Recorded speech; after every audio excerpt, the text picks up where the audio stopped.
učením sa slovenčiny je to ako s behom. Prečo? Veľa študentov mi hovorí, že nemá na slovenčinu čas.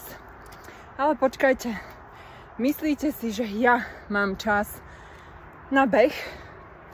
Ak to nie je moja priorita, tak na to čas nemám. Ale ak to bude pre mňa dôležité, lebo chcem pestovať svoju imunitu, alebo chcem byť zdravá, tak potom si na to čas nájdem. A to isté platí aj pre vašu slovenčinu.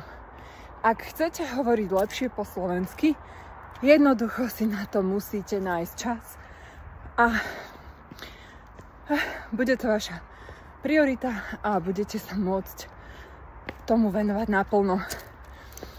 Ja by som tiež mohla povedať, že dnes je škaredé počasie na beh. Že na to nemám čas, lebo mám veľa povinností a čakajú ma takéto prekážky. Ale jednoducho, je to moja priorita.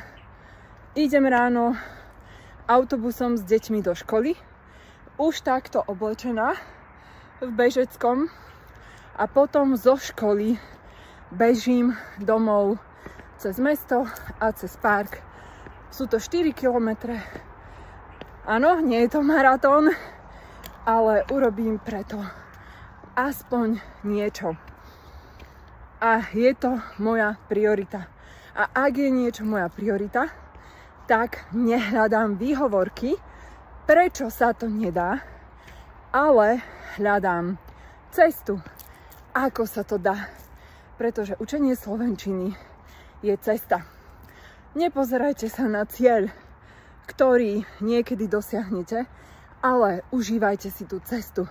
A ak si ju chcete užívať práve so mnou, tú vašu cestu za lepšou slovenčinou, tak sa prihláste do môjho online klubu slovenčiny Jazykové fitko.